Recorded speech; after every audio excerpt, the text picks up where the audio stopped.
7 tahun lalu, dia mengambil semua hartaku. Dia membuangku bersama putri kami yang lumpuh. Hari ini, mereka kembali untuk menertawakan penderitaan kami. Tapi tawa mereka tidak akan lama. Mereka tidak tahu anak yang mereka buang itu, kini adalah takdir yang akan menghancurkan mereka selamanya. Sebelum ceritanya dimulai, silakan tulis di kolom komentar dari daerah mana saja teman-teman yang menonton cerita ini. Jangan lupa like dan subscribe agar channel ini bisa semakin berkembang dan bisa mempersembahkan cerita yang lebih menarik lagi. Dina menghela napas panjang. Tetesan keringat membasahi kening di balik hijabnya yang sederhana. Baru saja ia selesai melakukan sesi terapi harian untuk Bintang, putrinya yang berusia 3 tahun. Bintang terduduk diam di kursi roda kecilnya, menatap Dina dengan mata bening yang selalu terlihat sedikit sedih. Sejak kecelakaan mobil setahun lalu yang merenggut kemampuan Bintang untuk berjalan, hidup Dina terfokus pada 2 hal, merawat Bintang dan mencari biaya untuk kesembuhannya. Hari ini adalah hari yang berat. Dina baru saja menyerahkan sisa tabungan terakhirnya kepada Pak Rahmat, terapis fisik yang datang 3 kali seminggu.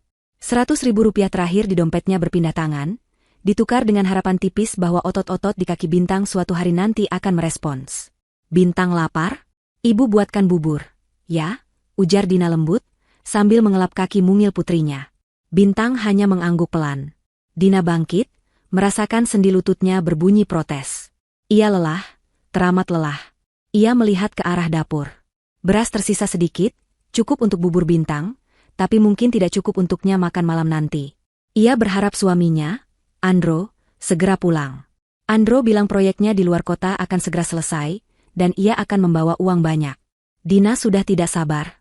Ia perlu membeli susu formula khusus untuk Bintang, dan membayar cicilan kursi roda ini. Suara deru mobil terdengar di halaman. Bukan suara mobil Andro yang biasanya.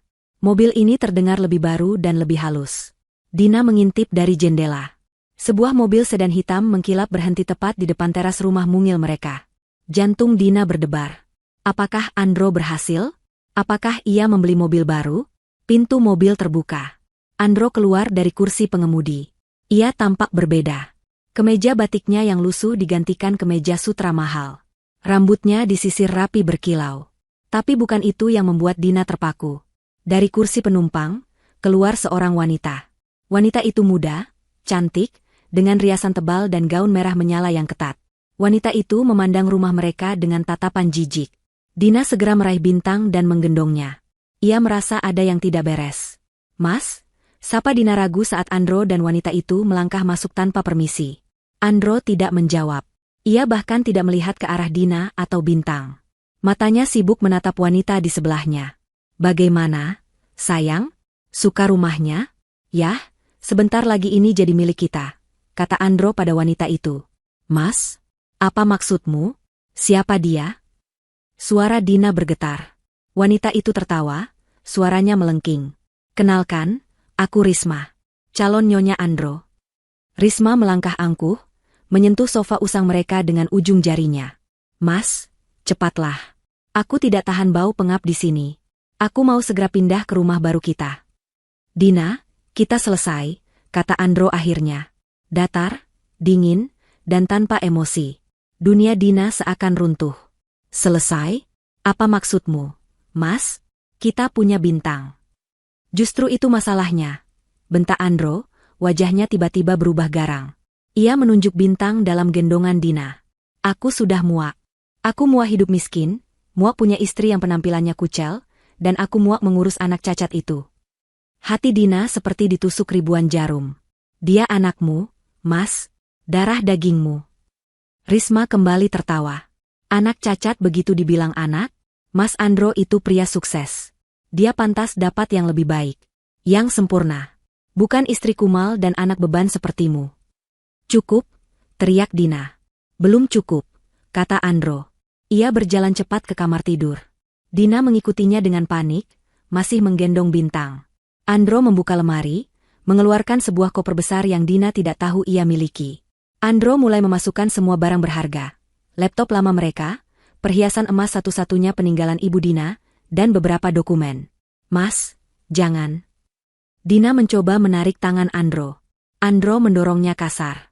Dina terhuyung, nyaris jatuh bersama Bintang. Hijabnya terlepas sebagian, memperlihatkan rambutnya yang basah oleh keringat. "Kamu mau apa lagi?" "Semua sudah kusiapkan," kata Andro. Ia mengeluarkan buku tabungan gabungan mereka dari laci. "Aku sudah mengosongkan rekeningnya pagi ini." "Tapi itu uang untuk terapi bintang," jerit Dina putus asa. "Terapi apa? Dia tidak akan pernah bisa jalan. Dia hanya beban." Andro mengambil amplop coklat tebal dari laci lain. "Sertifikat rumah." "Tidak, Andro, jangan ambil rumah ini. Ini satu-satunya yang kita punya." Dina memohon, air matanya mengalir deras. Risma berdecak. "Ayo, Mas. Cepat. Aku sudah panggil orang untuk mengangkut barang-barang baru kita ke rumah di kompleks elit itu." Andro menatap Dina dengan mata sedingin es. "Dengar, aku pergi. Aku akan memulai hidup baru dengan Risma. Hidup yang jauh lebih baik tanpamu dan anak cacat itu." Andro mendorong Dina dengan keras. Kali ini Dina benar-benar jatuh terduduk di lantai, masih memeluk Bintang yang mulai menangis ketakutan. Andro melangkah melewatinya. Risma berhenti sejenak di depan Dina, lalu meludah ke lantai di dekat kaki Dina. "Selamat tinggal, wanita menyedihkan." Mereka berdua keluar. Suara pintu mobil dibanting terdengar keras, diikuti deru mesin yang menjauh. Dina terdiam membeku. Ia tidak bisa bergerak. Rumah itu terasa begitu kosong dan dingin. Ia hanya bisa memeluk Bintang, mengguncang-guncang tubuhnya pelan. "Tidak apa-apa, Nak. Ada ibu. Ada ibu," bisiknya berulang kali, lebih untuk meyakinkan dirinya sendiri. Rumah itu hening. Perabotan masih ada, tapi jiwa rumah itu telah pergi. Semua uang, semua harapan, telah dibawa kabur oleh pria yang ia cintai. Pria yang tega menyebut putrinya sendiri sebagai beban. Dina menangis dalam diam, air matanya menetes di pipi Bintang. Setelah beberapa lama, ia mencoba bangkit. Ia harus kuat demi Bintang. Ia harus membereskan kekacauan ini. Saat itulah matanya menangkap sesuatu di bawah pintu depan. Sebuah amplop putih yang terlipat. Amplop itu pasti diselipkan seseorang saat ia dan Andro bertengkar tadi. Dengan tangan gemetar, Dina meraih amplop itu dan membukanya. Jantungnya serasa berhenti berdetak saat membaca isinya. Itu adalah surat peringatan terakhir. Surat penggusuran. Rumah itu ternyata sudah dijual oleh Andro sebulan yang lalu tanpa sepengetahuannya. Peringatan itu menyatakan bahwa pemilik baru akan mengambil alih rumah ini dalam 3 hari. Dina meremas surat itu. Andro tidak hanya meninggalkannya. Andro tidak hanya mengkhianatinya. Ia telah merencanakan ini semua. Ia membiarkan Dina menghabiskan uang terakhirnya untuk terapi, sementara ia bersiap membuang mereka ke jalanan. 3 hari berlalu seperti mimpi buruk. Dina mengemasi sisa-sisa hidupnya ke dalam 2 kardus mie instan bekas. Tidak banyak yang tersisa. Pakaiannya dan pakaian Bintang, beberapa panci penyok, dan kasur lantai tipis. Kursi roda Bintang adalah barang paling berharga yang mereka miliki. Orang-orang suruhan pemilik baru datang tepat di hari ketiga. Mereka mengangkut sofa dan lemari lama tanpa belas kasihan. Dina berdiri di pinggir jalan, menggendong Bintang di satu lengan dan mendorong kursi roda di lengan lainnya, sementara hujan gerimis mulai turun. Hijabnya basah, menempel di wajahnya yang pucat. Ia tidak tahu harus kemana. Setelah berjalan tanpa tujuan selama 1 jam, ia teringat sebuah gang sempit di dekat pasar becek. Di sana ada deretan kontrakan petak yang disewakan bulanan dengan harga murah. Dengan sisa tenaga, ia menuju ke sana. Ibu pemilik kontrakan menatapnya dengan curiga, apalagi saat melihat Bintang. Tapi ia kasihan melihat Dina yang basah kuyup. Sebulan 150.000. Kamar mandi di luar, pakai sama-sama. Air bayar sendiri, kata wanita itu. Dina tidak punya uang. "Ibu saya tidak punya uang sekarang. Tapi saya bisa bekerja. Apa saja. Saya bisa mencuci, menyetrika, membersihkan rumah ibu. Tolong, Bu. Anak saya kedinginan." Pemilik kontrakan menatapnya lama, lalu menghela napas. "Baiklah. Kamu bisa tinggal di kamar nomor 5. Paling pojok. Besok pagi, kamu mulai cuci baju saya." Kamar nomor 5 adalah sebuah ruangan sempit berukuran 3 kali 3 meter. Dindingnya lembab dan berjamur. Ada 1 jendela kecil yang menghadap tembok tetangga. Baunya pengap. Tapi setidaknya, ada atap di atas kepala mereka. Malam itu, Dina merebahkan Bintang di kasur lantai. Ia menyelimuti putrinya dengan semua kain yang ia punya. Ia sendiri duduk bersandar di dinding yang dingin, tidak bisa tidur. Ia lapar, tapi yang lebih menyakitkan adalah rasa sakit di hatinya. Keesokan harinya, perjuangan sesungguhnya dimulai. Dina bangun sebelum subuh. Ia meninggalkan Bintang yang masih tidur di kamar, mengunci pintu dari luar dengan gembok kecil, untuk bekerja di rumah pemilik kontrakan. Ia mencuci tumpukan baju kotor, menggosok kamar mandi, dan mengepel lantai. Setelah selesai, ia mendapat upah sarapan berupa sepiring nasi dan sepotong tempe. Ia memakannya cepat, lalu bergegas kembali ke kamar. Ia takut Bintang bangun dan sendirian. Dina sadar ia tidak bisa terus begini. Bintang butuh terapi. Ia tidak bisa lagi membayar Pak Rahmat. Dina harus melakukannya sendiri. Malam itu, ia menggunakan sisa baterai di ponsel tuanya, satu-satunya barang elektronik yang tidak diambil Andro, untuk mencari informasi di internet. Ia meminjam wifi tetangga sebentar. Ia mengetik, cara terapi mandiri anak lumpuh. Ia menemukan banyak video dan artikel. Ia membaca dengan teliti, menghafal setiap gerakan. Mulai malam itu, rutinitas baru terbentuk. Pagi bekerja serabutan untuk pemilik kontrakan. Siang hari, ia menawarkan jasa cuci gosok keliling gang. Ia akan mendorong kursi roda Bintang, meletakkan Bintang di teras rumah orang sementara ia mencuci baju di kamar mandi mereka. Malam hari, setelah Bintang makan bubur nasi, jika beruntung ada sedikit kuah sup dari sisa makanan tetangga yang iba, Dina akan memulai sesi terapi. 1, 2, 3. Bisik Dina sambil mengangkat kaki Bintang yang kaku. Ia memijat paha, betis, dan telapak kaki putrinya. Ia menggerakkan sendi lutut Bintang, menekuk dan meluruskannya. Sakit, Ibu. Rengek Bintang. Tahan sebentar, sayang. Ini supaya Bintang bisa jalan lagi. Bintang mau jalan, kan? Nanti kita bisa lari-lari di taman. Hibur Dina, menahan air matanya sendiri. Jari-jarinya pegal, punggungnya sakit, tapi ia tidak berhenti.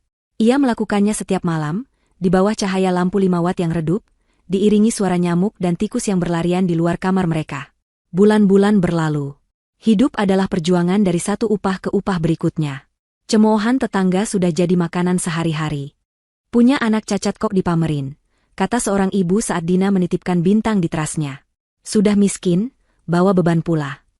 Dina hanya menunduk, menguatkan hatinya. Hingga suatu malam di puncak musim hujan, atap kontrakan mereka bocor parah. Air menetes tepat di atas kasur. Dina sudah berusaha menambalnya dengan plastik, tapi tidak berhasil. Bintang kedinginan sepanjang malam. Keesokan harinya, tubuh Bintang panas membara. Dina panik. Ini bukan demam biasa. Bintang mulai mengigau. Dina mengompresnya dengan air hangat, tapi suhu tubuhnya tidak turun. Dina tahu Bintang harus ke dokter. Ia berlari ke pemilik kontrakan, memohon pinjaman. Wanita itu menggeleng.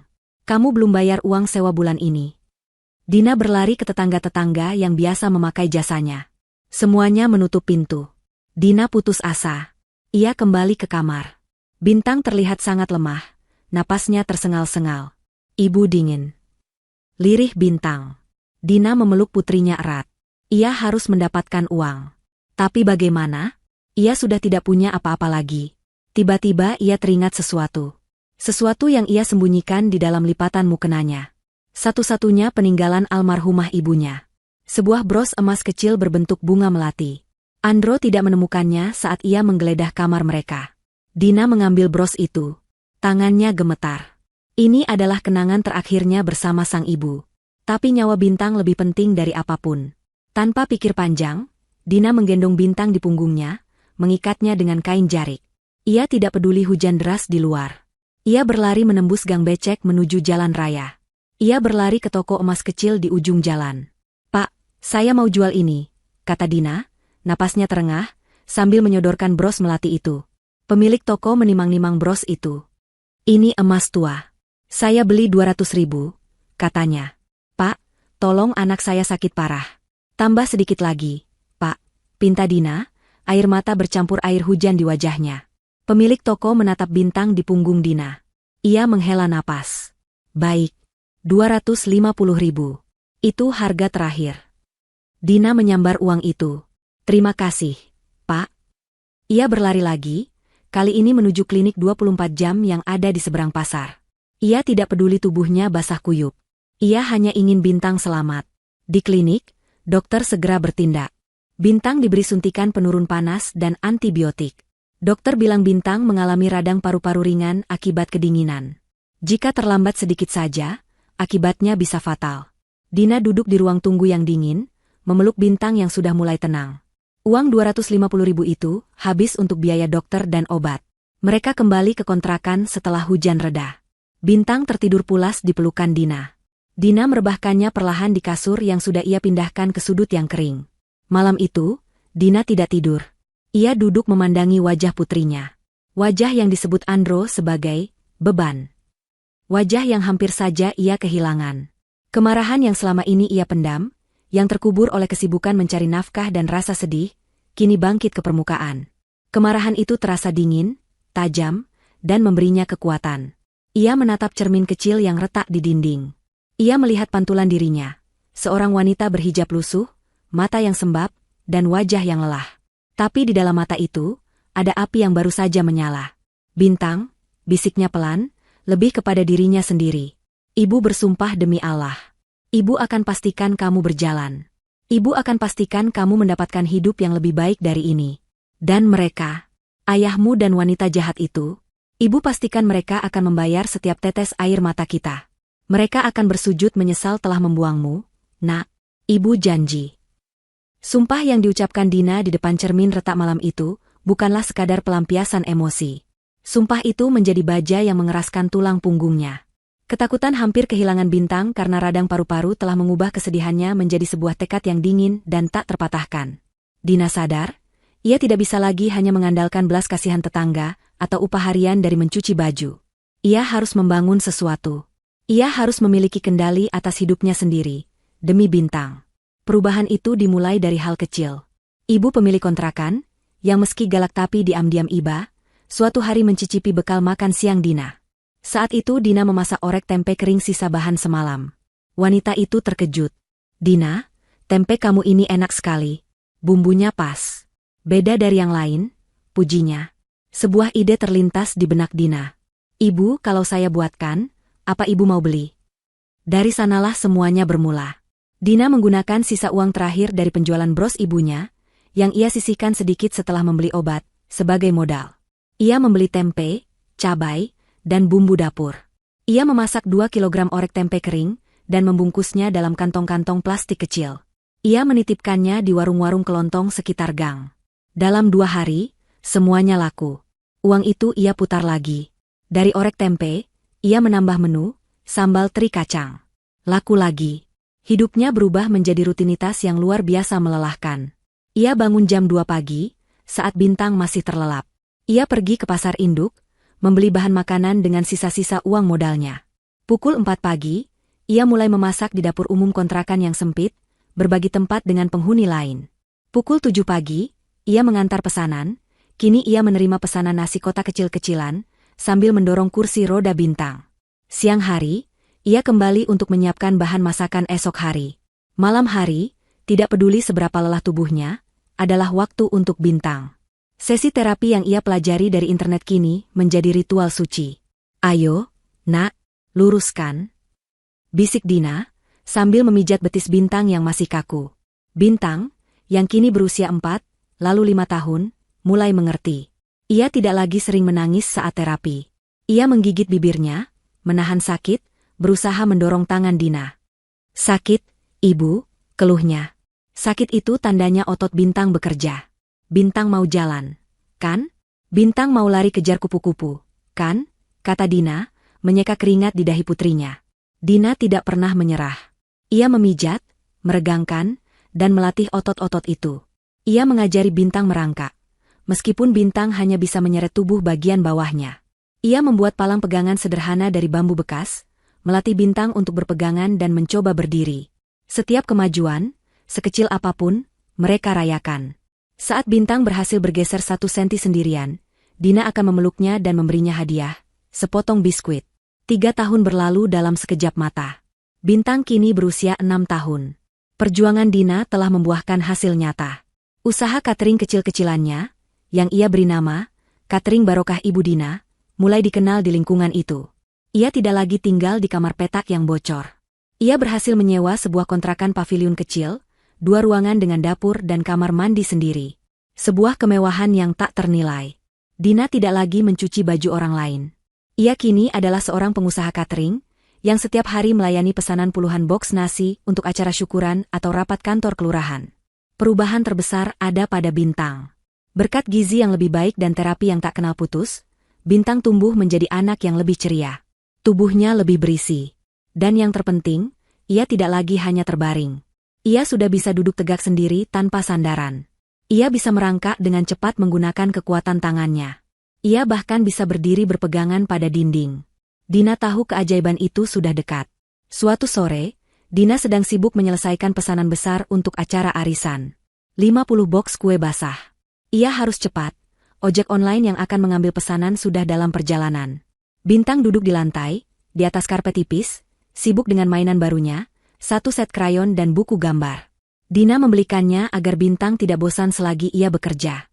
Tiba-tiba, satu krayon berwarna merah menggelinding, berhenti sekitar 1 meter dari jangkauan Bintang. Ibu, krayon Bintang jatuh. Panggil Bintang. Sebentar, Nak. Ibu sedang hitung kue, sahut Dina, matanya fokus pada tumpukan dadar gulung. 1, 2, 3. Bintang merengek. Tapi Bintang mau yang merah. Coba Bintang ambil sendiri. Geser sedikit. Bintang kan sudah bisa, kata Dina, masih tanpa menoleh. Terdengar suara Bintang menggeram pelan. Suara anak kecil yang berusaha keras. Dina masih sibuk. Ia menutup boks terakhir. Selesai. Alhamdulillah.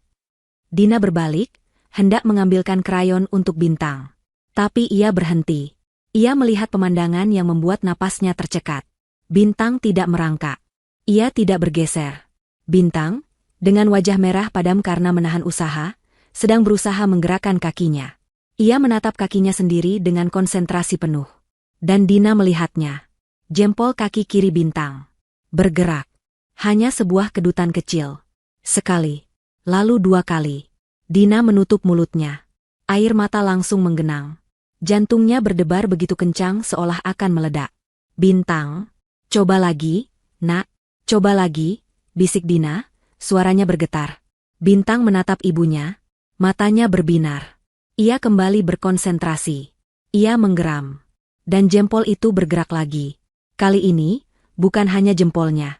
Seluruh 5 jari di kaki kirinya terentang kaku, lalu menekuk sedikit. Dina menjatuhkan dirinya ke lantai. Ia tidak bisa menahan tangisnya.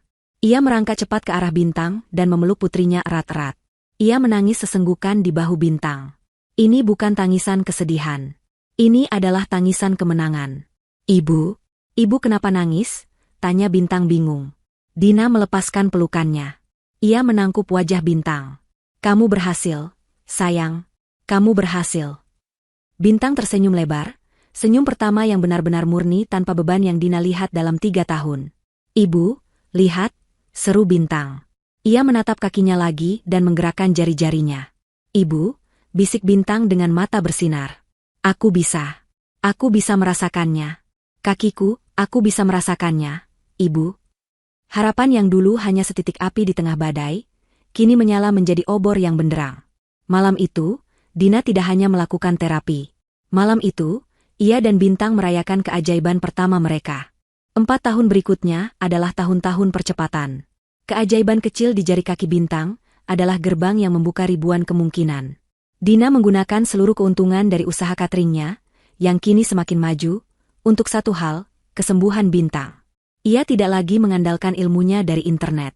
Ia membawa Bintang ke fisioterapis profesional di rumah sakit kota. Dokter mengatakan bahwa syaraf Bintang tidak putus total, hanya terjepit parah dan tertidur akibat trauma kecelakaan. Gerakan jari itu adalah sinyal bahwa syarafnya mulai bangun. Perjuangan mereka kini memasuki babak baru. Selain sesi terapi di rumah sakit 2 kali seminggu, Dina tetap melakukan ritual pijat dan latihannya setiap malam. Bintang, yang kini berusia 7, 8, lalu 9 tahun, menunjukkan ketangguhan yang luar biasa. Ia menjalani latihan berjalan yang menyakitkan. Ia jatuh ratusan kali. Ia menangis, menjerit frustrasi, tapi ia tidak pernah menyerah. Karena setiap kali ia jatuh, tangan lembut namun kokoh ibunya selalu ada di sana untuk membangkitkannya. Lagi, Nak, ibu tahu kamu bisa, kata Dina, lagi dan lagi. Dan Bintang kini berusia 10 tahun. Dunia mereka telah berubah total. Dina bukan lagi juru masak catering rumahan. Setahun yang lalu, Ia berhasil menyewa sebuah ruko kecil di pinggir jalan yang agak ramai. Ia mewujudkan impiannya, membuka warung makan sederhana Ibu Dina. Sebuah warung makan kecil yang bersih, menyajikan masakan rumahan yang lezat dan murah. Hijab Dina kini terlihat lebih modis. Wajahnya tidak lagi kuyu, melainkan bersinar dengan kepercayaan diri seorang wanita yang telah memenangkan perangnya. Dan Bintang. Bintang berdiri di samping kasir, membantu Dina memberikan uang kembalian. Ia tidak lagi di kursi roda. Ia berdiri dengan kedua kakinya sendiri. Langkahnya memang tidak sempurna. Kaki kirinya masih menyeret sedikit, menyisakan jejak lumpuhan masa lalunya. Ia berjalan sedikit tertatih. Tapi ia berjalan. Ia berjalan. Untuk membantunya menjaga keseimbangan saat lelah, Bintang terkadang menggunakan tongkat bantu jalan kecil yang elegan. Tapi seringkali, ia menolak. Ia ingin membuktikan bahwa ia bisa. Namun, bukan hanya kemampuan berjalannya yang menjadi keajaiban. Selama tahun-tahun terapi yang panjang itu, saat ia harus duduk diam berjam-jam sementara ibunya bekerja, Bintang menemukan dunianya sendiri. Krayon dan buku gambar yang dulu dibelikan Dina telah berevolusi. Dina, melihat bakat putrinya, mulai menyisihkan uang untuk membelikannya cat air, lalu cat akrilik, dan kanvas-kanvas kecil. Bintang melukis. Ia melukis apapun yang ia lihat. Ia melukis tangan ibunya yang sedang mengulek sambal. Ia melukis kucing belang yang tidur di depan warung. Ia melukis anak-anak lain yang berlarian di gang, sebuah lukisan yang penuh kerinduan. Lukisannya memiliki sesuatu yang istimewa. Ada emosi yang dalam di setiap goresannya. Ada kedewasaan yang melampaui usianya. Dina, yang begitu bangga pada putrinya, memajang lukisan-lukisan terbaik Bintang di dinding warung makannya. Ia membingkainya dengan bingkai kayu sederhana. Lukisan-lukisan itu membuat warung sederhananya terasa lebih hidup dan hangat. Hari itu, warung makan sedang ramai. Jam makan siang. Dina sibuk bolak-balik dari dapur ke meja pelanggan, mengantar piring-piring berisi rendang, ayam goreng, dan sayur lodeh. Bintang duduk di kursi kasir, mengerjakan PR matematikanya, sesekali melayani pelanggan yang membayar. Seorang pria paruh baya masuk. Ia tampak berbeda dari pelanggan biasa. Ia mengenakan kemeja batik sutra lengan panjang yang rapi dan kacamata berbingkai tipis. Ia terlihat seperti seorang pejabat atau dosen. Ia memesan sop buntut dan es teh tawar. Pria itu makan dengan tenang, tapi matanya tidak fokus pada makanannya. Matanya berkeliling, menatap lukisan-lukisan di dinding. Awalnya ia hanya tersenyum, menganggapnya sebagai dekorasi warung yang manis. Lalu, matanya terpaku pada satu lukisan. Lukisan itu digantung di dinding dekat kasir. Sebuah lukisan yang paling menyentuh hati Dina. Lukisan itu menggambarkan seorang wanita berhijab yang sedang memeluk anak perempuan kecil di sebuah ruangan yang gelap dan bocor. Di luar jendela, badai mengamuk. Tapi di dalam pelukan ibu itu, sang anak terlihat damai, bermandikan cahaya hangat. Itu adalah ingatan Bintang tentang malam saat ia sakit parah di kontrakan lama mereka. Pria itu berhenti mengunyah. Ia meletakkan sendoknya. Ia bangkit dari kursinya dan berjalan mendekati lukisan itu. Ia berdiri di sana selama beberapa menit, memiringkan kepalanya, mengamati setiap detail. Sapuan kuas pada air hujan, ekspresi sang ibu, dan cahaya hangat yang tidak realistis namun terasa begitu nyata. Ia beralih ke lukisan lain. Lukisan tangan Dina yang sedang memijat kaki. Lukisan kaki-kaki kecil yang mencoba melangkah. Pria itu tertegun. Setelah menghabiskan makanannya, ia berjalan ke kasir, tempat Bintang duduk. Sop buntut 1, es teh tawar 1. 28.000, Pak, kata Bintang sopan. Pria itu tersenyum dan memberikan uang. Enak sekali sop buntutnya, Nak. Ia tidak langsung pergi. Boleh saya bertanya? Lukisan-lukisan di dinding ini, siapa yang melukisnya? Bintang tersenyum malu. Saya, Pak. Mata pria itu melebar di balik kacamatanya. Ia menatap Bintang, lalu ke kaki Bintang yang tertatih saat ia bergeser di kursinya. Kamu yang melukis semua ini? Iya, Pak, jawab Bintang. Dina, yang baru keluar dari dapur membawa nampan, melihat percakapan itu. Ada yang bisa dibantu, Pak? Pria itu berbalik menghadap Dina. Ibu pemilik warung ini? Dan ini putri ibu. Benar, Pak. Saya Dina, dan ini putri saya, Bintang. Pria itu mengulurkan tangannya. Nama saya Agung. Saya seorang kurator dan kolektor seni. Dina dan Bintang saling pandang, tidak mengerti. Kolektor? Saya mencari dan mengumpulkan karya seni. Lukisan, Jelas Pak Agung. Suaranya terdengar sedikit bergetar karena antusias. Ibu, lukisan putri ibu ini, luar biasa. Benar-benar luar biasa. Emosinya, tekniknya untuk anak seusia dia ini jenius. Dina terperangah. Ia tahu lukisan bintang bagus, tapi ia tidak pernah menyangka akan mendapat pujian seperti itu. Pak Agung menunjuk lukisan ibu dan anak di tengah badai itu. Lukisan yang itu, apa itu dijual? Dina menggeleng cepat. Oh, tidak, Pak. Itu tidak dijual. Itu hanya pajangan. Saya akan membelinya, potong Pak Agung cepat. Saya akan membelinya seharga 20 juta rupiah. Deng. Dina merasa telinganya berdengung. 20 juta? Untuk sebuah lukisan? Itu adalah modalnya membuka warung ini. Melihat Dina yang pucat pasi dan terdiam, Pak Agung mengira harganya kurang. Ia cepat-cepat merogoh sakunya, mengeluarkan sebuah kartu nama. Maafkan saya, Ibu, katanya dengan nada serius. Saya tidak bermaksud merendahkan. 20 juta itu sebenarnya penghinaan untuk karya sekuat ini. Ibu, saya serius. Putri ibu memiliki bakat yang sangat langka. Bakatnya harus dilihat dunia. Ia menyerahkan kartu nama itu kepada Dina. Saya tidak hanya ingin membeli satu lukisan. Saya ingin menjadi mentornya. Saya ingin membiayai semua kebutuhan melukisnya. Dan jika ibu izinkan, saya ingin membuatkan pameran tunggal pertama untuk Bintang. Tawaran Pak Agung terasa seperti mimpi di siang bolong. 20 juta rupiah. Pameran tunggal. Mentor. Kata-kata itu berputar-putar di kepala Dina. Ia menatap Pak Agung dengan curiga. Di gang sempit tempat ia dulu tinggal, orang yang terlalu baik biasanya punya maksud tersembunyi. Pak, Bapak tidak sedang bercanda, kan?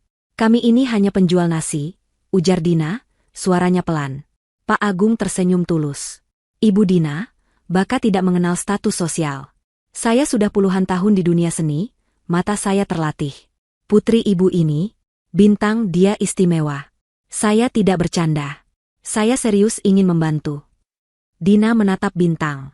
Mata putrinya itu berbinar-binar. Ini adalah pertama kalinya seseorang selain dirinya melihat Bintang sebagai sesuatu yang istimewa, bukan beban atau cacat. Keputusan itu dibuatnya saat itu juga. Baik, Pak. Saya percaya sama Bapak. Saya izinkan. 6 bulan berikutnya adalah sebuah angin puyuh. Pak Agung menepati janjinya. Ia tidak langsung mengambil alih. Ia datang ke warung Dina seminggu sekali. Awalnya hanya untuk minum teh dan mengobrol dengan Bintang. Ia tidak mengajari Bintang cara melukis. Ia hanya bertanya, apa yang Bintang rasakan waktu melukis ini? Kenapa Bintang pilih warna gelap di sini? Pak Agung menyediakan semua yang Bintang butuhkan. Kanvas-kanvas besar, cat minyak berkualitas tinggi yang warnanya jauh lebih kaya daripada cat akrilik murah yang biasa Bintang pakai, puluhan jenis kuas, dan sebuah easel kayu yang kokoh. Bintang tidak lagi melukis di lantai. Warung makan Dina tetap berjalan, tapi fokus Dina kini terbagi. Pagi ia memasak untuk warung, sore ia menemani Bintang melukis. Pak Agung menyarankan agar Bintang melukis semua yang ia ingat, mengeluarkan semua perasaannya. Dan Bintang melakukannya. Melukis menjadi terapi jiwanya. Ia melukiskan ingatan-ingatan yang selama ini terpendam. Satu lukisan menggambarkan sepasang sepatu pria dan wanita yang berjalan pergi, meninggalkan sebuah kursi roda kecil di depan pintu yang terbuka. Judulnya, Pintu yang Tertutup. Lukisan lain menggambarkan sepasang tangan ibunya, penuh urat dan bekas luka bakar kecil, sedang memijat sepasang kaki anak yang kaku dan pucat. Judulnya, Sentuhan yang Menghidupkan. Dan lukisan favoritnya, yang ia kerjakan ulang di kanvas besar, adalah lukisan ibu dan anak di tengah badai. Ia menyempurnakannya. Cahaya hangat yang memancar dari pelukan Dina kini terlihat begitu nyata, seolah mampu mengusir kegelapan di sekeliling kanvas. Judulnya, Pelukan di Tengah Badai. Pak Agung mengurus sisanya. Ia memesan sebuah galeri seni kecil namun bergengsi di pusat kota. Ia mencetak undangan dan menyebarkannya ke seluruh jaringan kolektor, kritikus, dan media yang ia miliki. Ia menamai pameran itu, Bintang, Cahaya dari Balik Patah. Malam pembukaan tiba. Dina merasa gugup luar biasa. Ia mengenakan gamis brokat sederhana berwarna biru pastel yang ia beli khusus untuk malam ini. Hijabnya ia tata serapi mungkin. Bintang mengenakan gaun putih panjang. Kaki kirinya yang masih sedikit tertatih saat berjalan ia balut dengan sepatu datar yang nyaman. Ia memegang tongkat bantu jalan kecil yang dihias ukiran bunga, hadiah dari Pak Agung, yang membuatnya tampak anggun. Saat mereka melangkah masuk ke galeri, Dina terkesiap. Ruangan itu begitu terang. Dindingnya putih bersih. Puluhan lukisan bintang tergantung rapi, masing-masing disorot lampu khusus. Puluhan orang berpakaian mahal berjalan pelan dari satu lukisan ke lukisan lain. Mereka berbisik-bisik. Beberapa wanita tampak menyeka sudut mata mereka. "Dina, bintang kalian sudah datang," sapa Pak Agung, wajahnya berseri-seri. "Ayo, saatnya." Pak Agung membawa mereka ke tengah ruangan. Ia berdeham, menarik perhatian semua orang. "Selamat malam, Bapak dan Ibu sekalian. Malam ini, kita tidak hanya menyaksikan lukisan. Kita menyaksikan sebuah keajaiban. Kita menyaksikan cerita tentang ketangguhan. Anak di depan kita ini, Bintang, telah melalui perjalanan yang tidak bisa dibayangkan oleh kebanyakan dari kita. Dan ia menuangkan semua rasa sakit, harapan, dan cintanya ke atas kanvas." Semua mata tertuju pada Bintang. Bintang mencengkeram tangan Dina erat-erat. "Silakan nikmati karyanya." Dan lukisan utama, "Pelukan di Tengah Badai," akan dibuka untuk penawaran, tutup Pak Agung. Para tamu bertepuk tangan.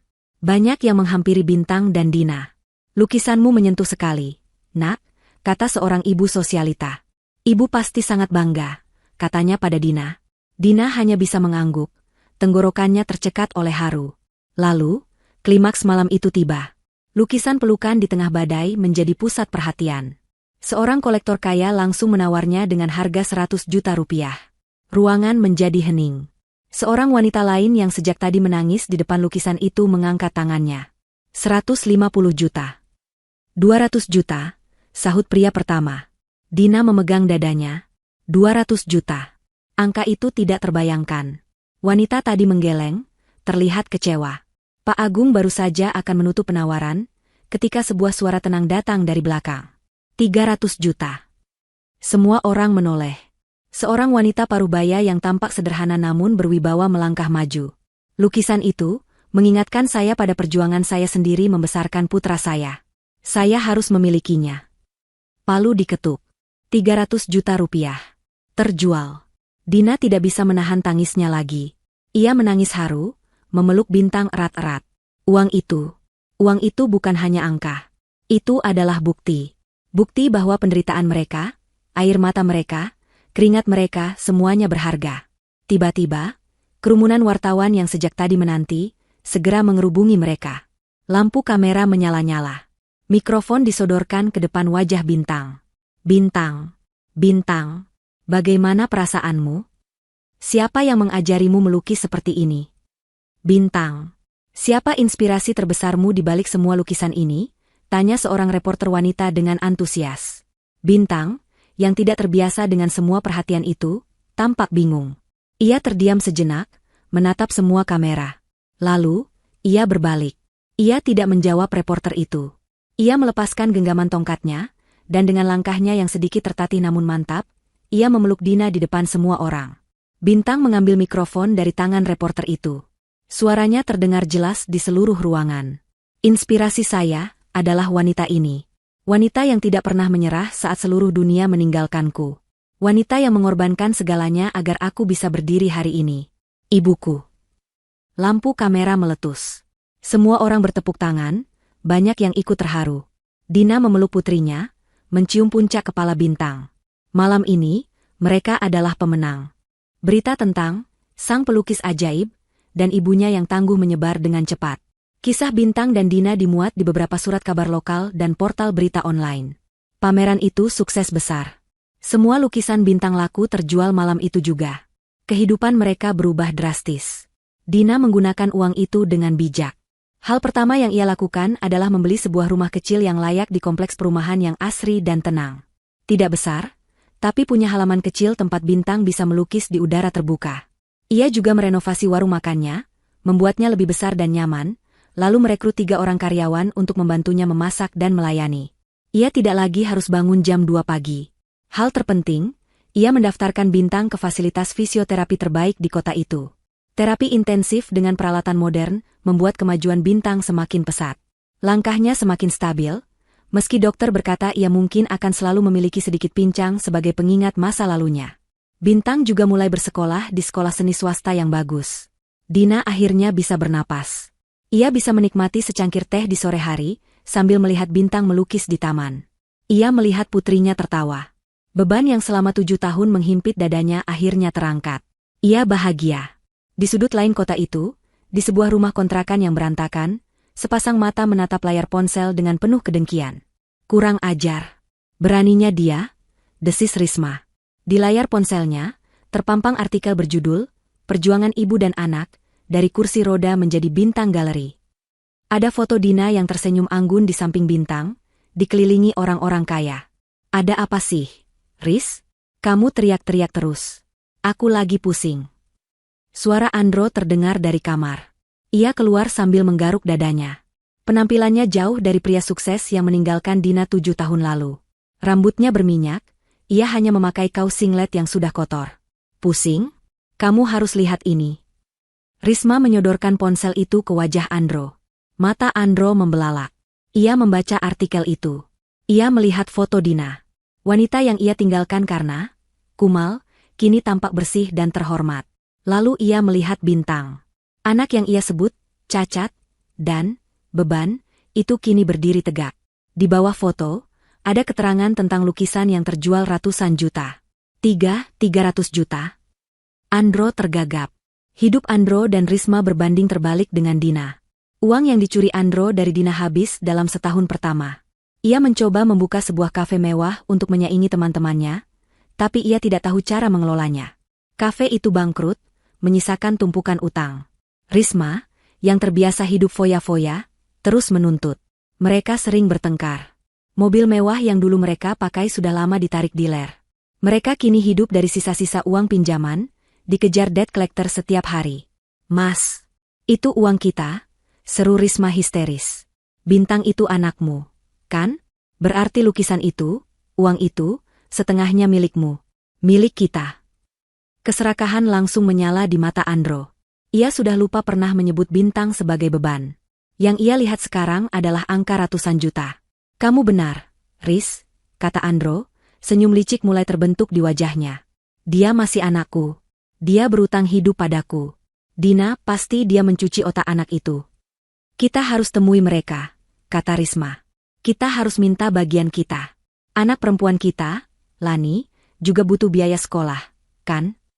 Risma menunjuk Lani, putri mereka yang berusia 7 tahun, yang sedang duduk diam di sudut ruangan, bermain dengan boneka rusak, terabaikan. Rencana jahat itu terbentuk cepat. Mereka tidak bisa datang dengan penampilan seperti ini. Andro menguras sisa limit kartu kredit terakhirnya. Ia menyewa sebuah mobil sedan hitam mengkilap untuk 1 hari, mobil yang sama persis seperti yang ia gunakan saat meninggalkan Dina. Ia membeli pakaian baru untuknya dan Risma. Risma memakai riasan paling tebal, gaun paling mencolok, dan semua perhiasan imitasinya agar terlihat kaya. Mereka mencari alamat Dina dari berita di internet. Mereka menemukan rumah baru Dina di kompleks perumahan itu. Jantung mereka berdebar penuh antisipasi jahat. Mereka tiba di depan rumah Dina. Rumah itu tampak asri, dengan taman bunga yang terawat di depannya. Jauh lebih baik dari ruko atau kontrakan kumuh mereka. Pagar rumah tidak terkunci. Mereka melihat Dina ada di teras, sedang menyiram tanaman sore hari. Dina mengenakan blus rumahan yang bersih dan hijab instan yang rapi. Ia tampak sangat tenang dan damai. Pemandangan itu menyulut api iri dalam diri Risma. Risma turun dari mobil, membanting pintunya keras-keras untuk menarik perhatian. Andro menyusul di belakangnya, berusaha memasang wajah sombong. Dina menoleh, kaget mendengar bantingan pintu. Matanya terpaku pada 2 sosok yang berjalan ke arahnya. Wajah-wajah yang telah ia paksa untuk lupakan selama 7 tahun. Jantungnya seakan berhenti berdetak. Risma berhenti beberapa langkah di depan Dina, memandangnya dari atas ke bawah dengan tatapan menghina. Oh, masih hidup rupanya, seru Risma dengan tawa yang dibuat-buat. Kukira sudah mati kelaparan di kontrakan kumuhmu itu. Dina terdiam, tangannya yang memegang selang air bergetar. Andro melangkah maju, berdiri di samping Risma. Ia menatap Dina dengan dingin, seolah ia adalah bos besar yang datang untuk inspeksi. Ia melirik ke dalam rumah, mencari-cari. Penampilanmu lumayan juga sekarang, kata Andro. Tapi kami kesini bukan untuk basa-basi. Kami kesini mau lihat anak cacat itu. Masih hidup dia? Pertanyaan Andro menggantung di udara sore yang tenang. Kami kesini mau lihat anak cacat itu. Masih hidup dia? Selang air di tangan Dina bergetar hebat. Selama 7 tahun, Dina telah membayangkan momen ini dalam 1000 skenario berbeda. Kadang ia membayangkan dirinya menjerit histeris. Kadang ia membayangkan dirinya menangis dan memohon. Tapi sekarang, saat momen itu benar-benar tiba, ia tidak merasakan apa-apa selain rasa dingin yang aneh. Rasa dingin yang membekukan semua ketakutan dan kesedihannya, menyisakan baja yang keras di tulang punggungnya. Bau parfum Risma yang menusuk hidung, terlalu manis dan murah, membawanya kembali ke hari kehancuran itu. Suara tawa Andro, masih sama persis, tawa yang meremehkan dan penuh kekejaman. Risma, melihat Dina hanya diam membeku, mengira ia telah mengenai sasaran. Ia mengira Dina sedang hancur. Ini adalah kesempatan sempurna untuk memamerkan kemenangannya. Mas, panggil Risma dengan suara manja yang dibuat-buat, sambil melambaikan tangannya ke arah mobil. Lani, sayang, sini, nak, salam sama, tante ini. Seorang anak perempuan kecil berumur sekitar 7 tahun turun dari mobil sewaan itu. Ia mengenakan gaun pesta berwarna merah muda yang mencolok, penuh renda, yang tampak tidak nyaman dan terlalu berlebihan untuk kunjungan sore hari.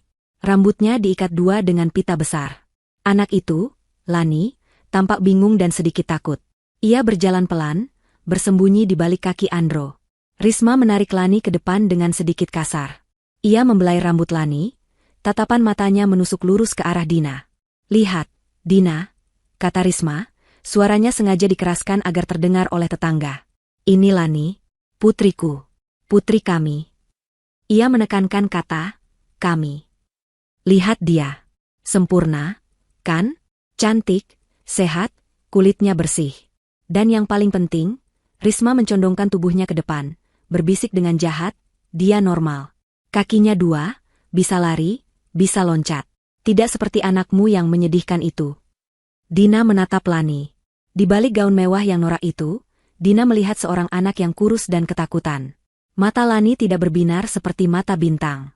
Mata itu kusam. Hati Dina terasa perih, bukan untuk dirinya sendiri, tapi untuk anak itu. Andro tertawa lagi, merasa di atas angin. Kami dengar kamu dapat uang. Pasti dari belas kasihan orang-orang, ya? Berita di koran itu. Kasihan, janda miskin beranak cacat, jadi orang-orang berbaik hati menyumbang. Ia menepuk-nepuk setelan sewaannya yang terasa kaku. Kami kesini juga mau berbaik hati. Siapa tahu kamu butuh pinjaman. Tentu saja, ada bunganya. Mereka berdua menunggu reaksi. Mereka menunggu Dina menangis, menjerit, atau memohon. Tapi Dina hanya menurunkan selang air itu perlahan. Ia menutup keran. Ia merapikan sedikit ujung hijabnya. Lalu ia mengangkat wajahnya. Matanya, yang dulu selalu penuh air mata, kini tenang dan sedingin es. Kalian mau apa kesini? Tanya Dina. Suaranya datar. Tidak ada getaran, tidak ada kemarahan, tidak ada kesedihan. Hanya pertanyaan biasa. Ketenangan Dina ini membuat Risma murka. Rencananya untuk membuat Dina histeris gagal total. Mau apa katamu? Bentak Risma, suaranya naik 1 oktav. Kami ini orang tuanya Bintang. Kami berhak lihat dia. Kami berhak atas apa yang dia hasilkan. Jangan pura-pura lupa, Dina.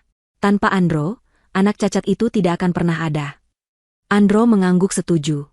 Ia melipat tangan di dada. Jadi, jangan buang waktu kami.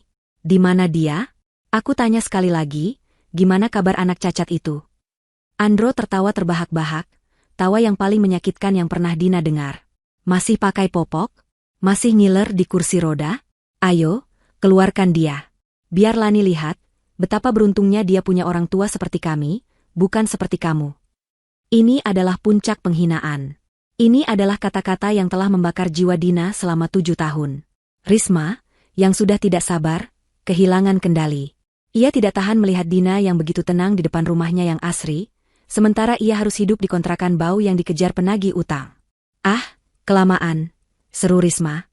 Ia melangkah maju dengan angkuh. Biar kulihat sendiri seberapa menyedihkan hidup kalian. Biar kulihat di mana kamu sembunyikan anak cacat itu. Dengan gerakan kasar, Risma mendorong bahu Dina, menyingkirkannya dari jalan. Minggir. Dina terhuyung sedikit, tapi ia tidak melawan. Ia membiarkannya. Dengan langkah sombong seolah ia adalah pemilik rumah, Risma melangkah melewati ambang pintu. Andro menyeringai penuh kemenangan, dan ikut melangkah masuk di belakang istrinya, menarik Lani yang tampak ketakutan. Mereka melangkah masuk ruang tamu yang terang benderang. Dan seketika, dunia mereka berhenti berputar. Tawa Andro mati di tenggorokannya. Senyum angkuh Risma membeku di wajahnya. Mulut mereka berdua terbuka. Mata mereka membelalak ngeri, penuh rasa tidak percaya. Mereka tidak melihat rumah kontrakan sempit yang kumuh dan bau. Mereka tidak melihat perabotan rusak atau lantai yang kotor. Mereka melangkah masuk ke sebuah ruangan yang luas, bersih, dan bermandikan cahaya matahari sore. Rumah itu berbau harum lemon dan cat baru. Perabotannya minimalis, modern, dan sangat mahal. Sebuah sofa bludru lembut berwarna gading diletakkan di atas karpet bulu yang tebal. Dindingnya dicat putih bersih.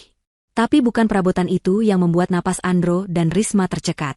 Itu adalah dindingnya. Dinding ruang tamu itu adalah sebuah galeri pribadi. Puluhan lukisan tergantung di sana. Lukisan-lukisan dengan berbagai ukuran, dari yang kecil hingga yang berukuran raksasa memenuhi satu sisi dinding. Semuanya dilukis dengan gaya yang sama. Gaya yang mereka lihat sekilas di artikel berita itu. Kuat, penuh emosi, dan sangat hidup. Andro, yang pernah bermimpi jadi pengusaha, bisa melihat label harga kecil yang terselip rapi di beberapa bingkai. Matanya nyaris keluar saat membaca angka-angka itu. Puluhan juta, ratusan juta. Dan di banyak lukisan, tergantung label kecil yang elegan bertuliskan, terjual, koleksi pribadi. Mereka melihat lukisan sentuhan yang menghidupkan, gambar tangan seorang ibu yang penuh urat memijat kaki pucat. Mereka melihat pintu yang tertutup, gambar dua pasang sepatu dewasa yang melangkah pergi dari kursi roda kecil. Ini adalah kisah penderitaan mereka, yang diubah menjadi mahakarya bernilai miliaran. Dan di tengah ruangan itu, di dekat pintu kaca besar yang terbuka menghadap taman belakang yang hijau, berdiri sosok yang mereka cari. Tapi itu bukan bintang yang mereka ingat. Itu bukan bayi lumpuh berusia 3 tahun yang menangis dan tidak berdaya. Di depan mereka, berdiri seorang anak perempuan berusia 10 tahun. Ia tinggi dan ramping. Ia tidak duduk di kursi roda. Ia berdiri tegak dengan kedua kakinya. Ia mengenakan celana jeans biasa dan kaos yang sedikit kebesaran, dilindungi oleh apron yang penuh noda cat warna-warni. Rambutnya diikat ekor kuda. Di tangan kirinya, ia memegang palet kayu yang penuh campuran cat minyak. Di tangan kanannya, ia memegang kuas. Bintang telah mendengar keributan di depan.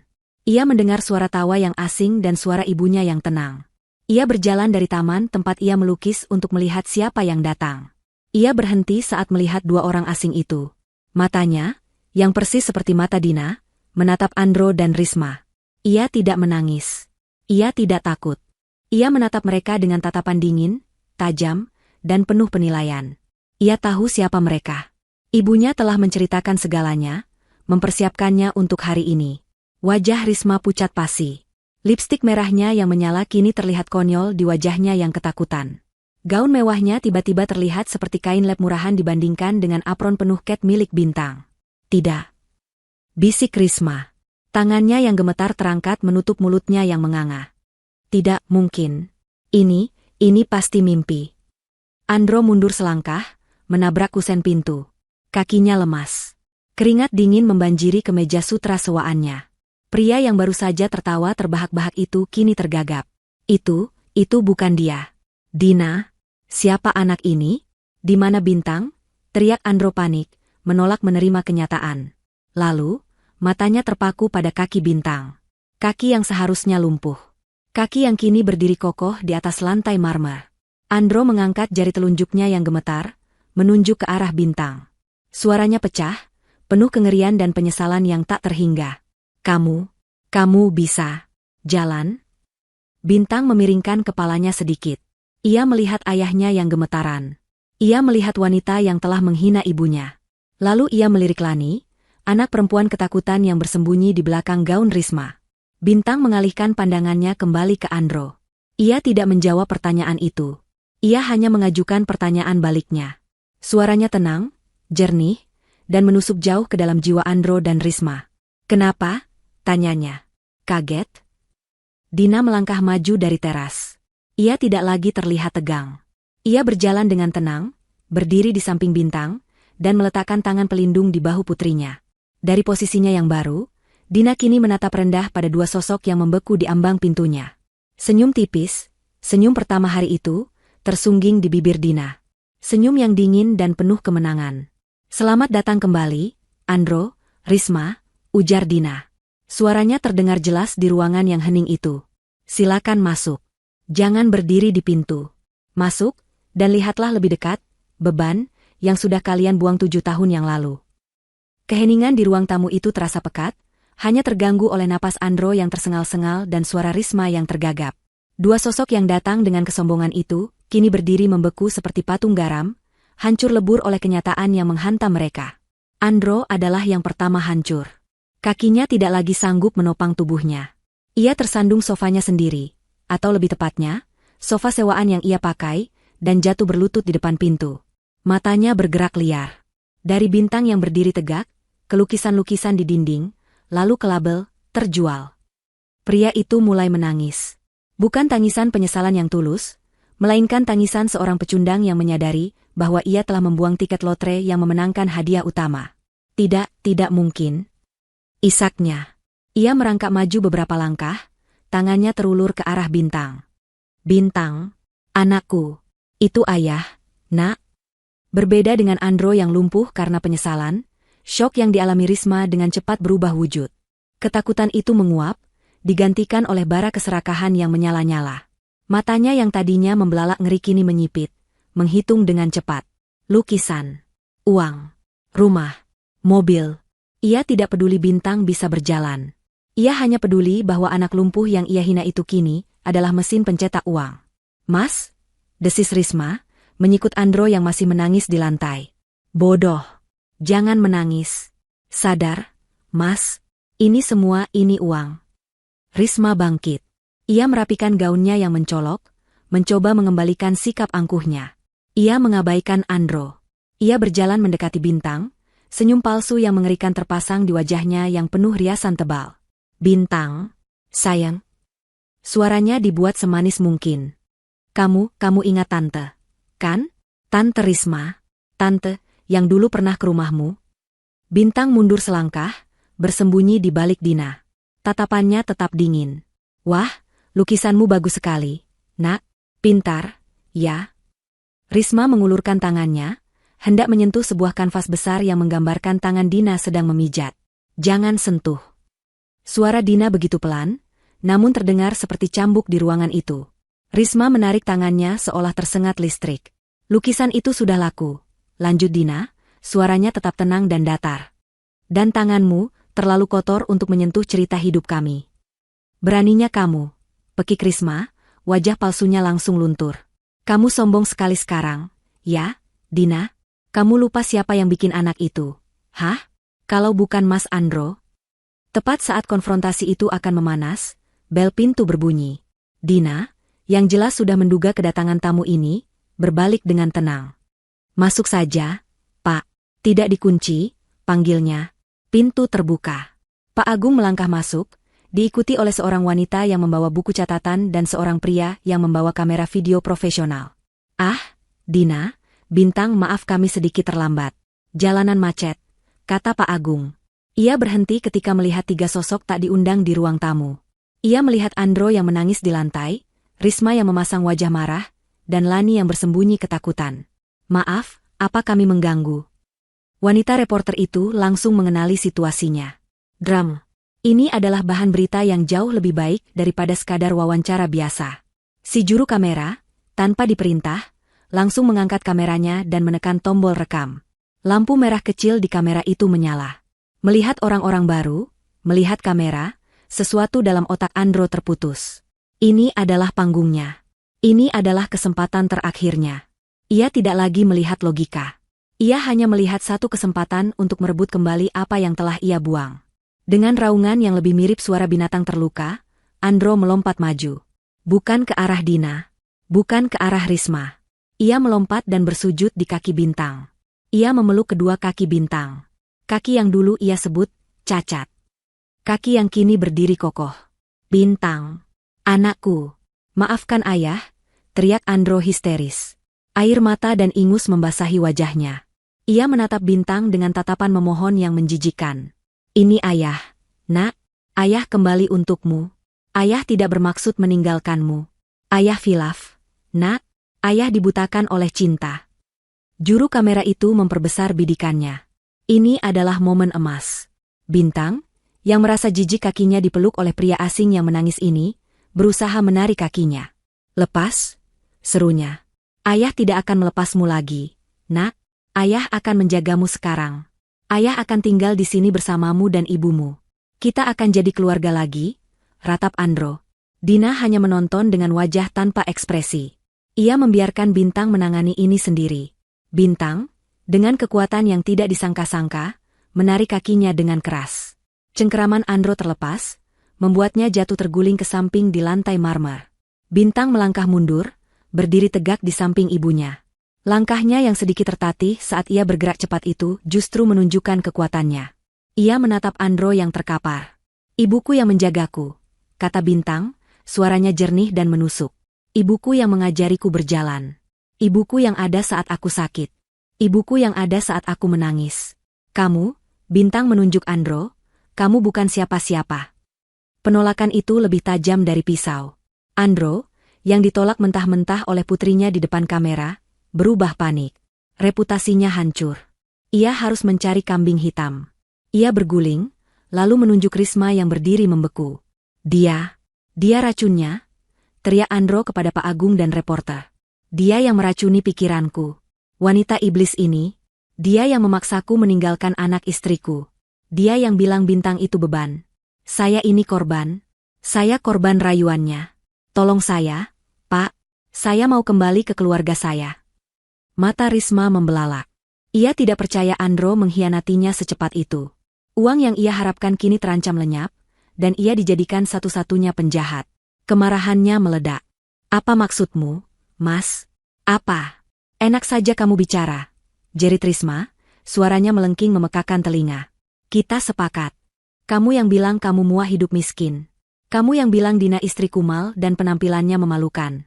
Kamu yang bilang kamu tidak sudi punya anak cacat. Risma kini beralih menatap Dina, matanya menyala-nyala penuh kebencian. Dan kamu, Dina, jangan senang dulu. Kamu pikir kamu siapa? Bidadari? Kamu pikir kamu sudah menang? Bintang itu anak Andro, darah dagingnya. Ada hukumnya. Semua lukisan ini, semua uang ini, rumah ini, setengahnya adalah hak Mas Andro. Itu hak kami. Itu hak Lani, adiknya. Dalam puncak keserakahan dan keputusasaannya, Risma melakukan kesalahan fatal. Ia melihat lukisan pelukan di tengah badai yang ukurannya paling besar, yang Dina gantung di dinding utama. Ia tahu itu lukisan termahal. Ini milik kami. Berikan. Risma melompat maju, tangannya yang penuh cincin imitasi terulur, kuku-kukunya yang panjang dan runcing siap merobek kanvas itu dari dinding. Namun, ia tidak berhasil. Dina, yang sejak tadi diam, bergerak lebih cepat. Ia mencekal pergelangan tangan Risma di udara. Cengkeramannya, yang terbentuk dari 7 tahun mengangkat beban hidup, mengangkat galon air, dan mengulek bumbu, terasa seperti baja. Risma meringis kesakitan. Ia mencoba menarik tangannya, tapi tidak bisa. Dina menatap lurus ke mata Risma. Wajahnya hanya berjarak beberapa senti. Kamu, desis Dina, suaranya sangat pelan namun terdengar oleh mikrofon reporter. Tidak punya hak atas apapun, di rumah ini, dulu, sekarang, dan selamanya. Dina melepaskan cengkeramannya dengan satu sentakan keras, membuat Risma terhuyung mundur. Dina lalu berbalik dengan tenang ke arah Pak Agung, mengabaikan Andro dan Risma seolah mereka adalah perabot rusak.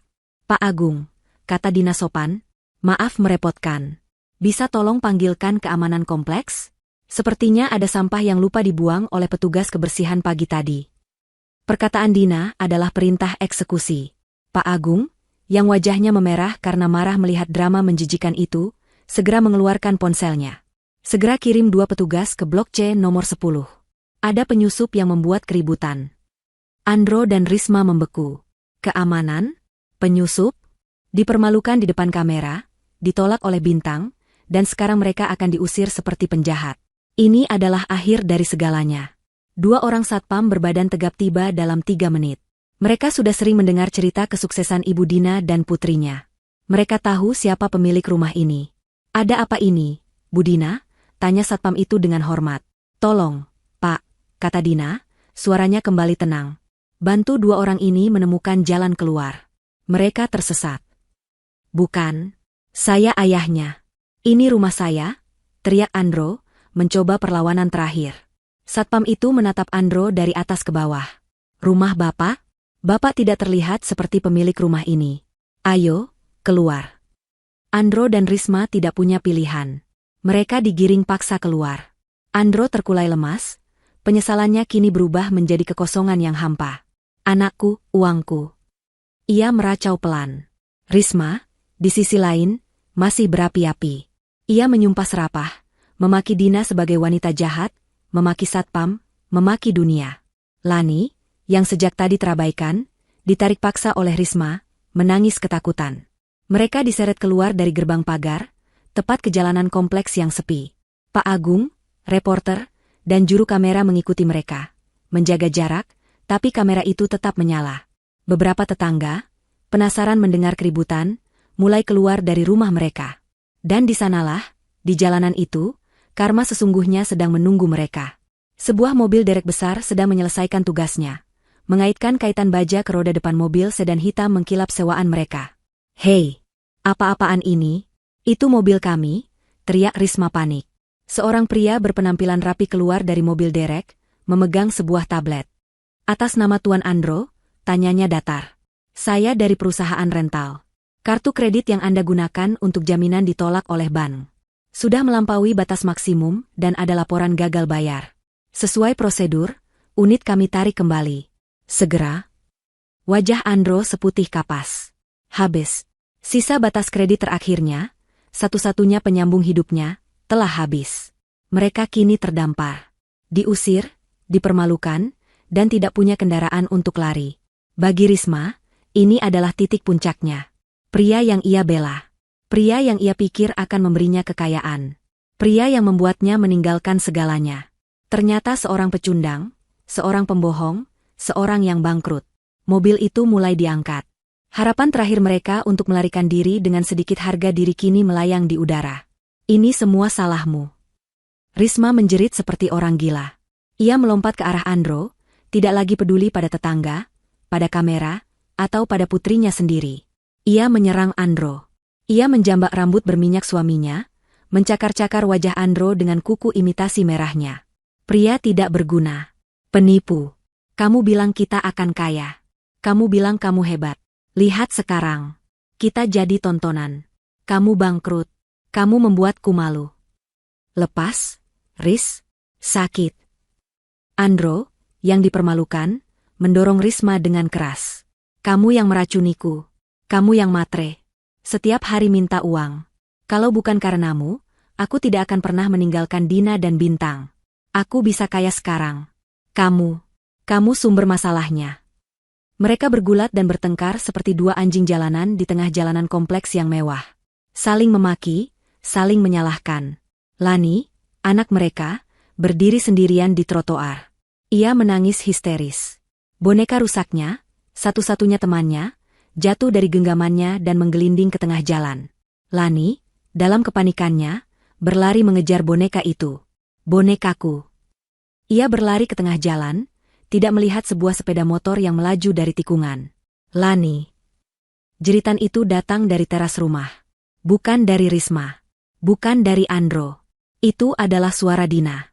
Pengendara motor itu mengerem mendadak. Suara decitan ban memekakan telinga. Motor itu berhenti, hanya berjarak beberapa senti dari tubuh mungil Lani. Lani jatuh terduduk di aspal, menangis ketakutan. Lututnya tergores dan berdarah. Andro dan Risma membeku. Mereka berhenti berkelahi. Mereka menatap putri mereka yang nyaris celaka. Mereka baru sadar telah melupakan anak itu. Pengendara motor itu membuka helmnya. Kalian orang tua macam apa? Bentaknya marah. Bertengkar sampai anak sendiri mau mati. Gila kalian, ya? Tetangga-tetangga bergidik ngeri. Reporter itu merekam semuanya. Wajah Andro dan Risma. Pertengkaran mereka. Kelalaian mereka. Anak mereka yang menangis berdarah di jalanan. Dan Dina, yang berdiri di teras rumahnya, menatap mereka dengan tatapan kasihan. Mereka telah kehilangan segalanya. Uang, harga diri, martabat, dan hampir saja kehilangan anak mereka karena keserakahan mereka sendiri. Mereka kini tidak punya apa-apa, saling membenci, terjerat utang, dan terbukti di depan umum sebagai orang tua terburuk di dunia. Satpam kompleks akhirnya melerai. Sudah. Pergi kalian dari sini. Bikin malu saja. Andro, hancur total, harus memapah Risma yang kini menangis histeris. Lani dipapah oleh satpam lain, yang menatap kedua orang tuanya dengan tatapan jijik. Mereka bertiga berjalan kaki, tertatih-tatih, keluar dari gerbang kompleks. Pergi menuju masa depan mereka yang suram, penuh utang, dan saling menyalahkan. Di teras, Dina menghela napas panjang. Ia memeluk Bintang, yang tubuhnya sedikit gemetar. Sudah, nak, bisik Dina. Sudah selesai. Iblisnya sudah pergi. 1 bulan kemudian. Pemandangan berganti ke Bandara Internasional Soekarno-Hatta yang ramai. Dina, mengenakan gamis elegan dan hijab terbaiknya, mendorong troli yang penuh koper. Ia tidak lagi terlihat seperti penjual nasi. Ia terlihat seperti seorang pengusaha wanita yang sukses dan percaya diri. Di sampingnya, berjalan Bintang. Usianya kini hampir 11 tahun. Ia memakai jaket musim dingin yang baru. Ia berjalan tanpa tongkat. Langkah kaki kirinya masih menyisakan sedikit jejak. Pengingat permanen akan masa lalunya, tapi langkah itu penuh keyakinan. Mereka berhenti di depan papan keberangkatan yang besar. Ibu, Bintang gugup. Bisik Bintang, matanya tertuju pada satu baris tulisan, Paris, Charles de Gaulle, on time. Dina tersenyum, merangkul bahu putrinya. Kenapa gugup? Pameran tunggal pertamamu di Eropa sudah menunggu. Pak Agung bilang, galeri di Paris itu suka sekali dengan lukisan pelukan di tengah badai milikmu. Bintang menatap ibunya, matanya yang bening bersinar. Bukan itu, Bu. Bintang gugup, karena Bintang bahagia sekali. Rasanya seperti mimpi. Dina memeluk putrinya erat. Ia mencium kening Bintang. Ini bukan mimpi, sayang. Ini adalah takdir yang kita perjuangkan. Kita berhasil. Allah Maha Adil. Kamera menjauh, menunjukkan punggung seorang ibu berhijab yang dulu dibuang, dan seorang anak perempuan yang dulu disebut cacat. Keduanya berjalan berdampingan, mendorong troli mereka, melangkah pasti menuju gerbang keberangkatan internasional. Mereka meninggalkan semua bayangan kelam masa lalu, berjalan lurus menuju masa depan yang cerah dan penuh cahaya.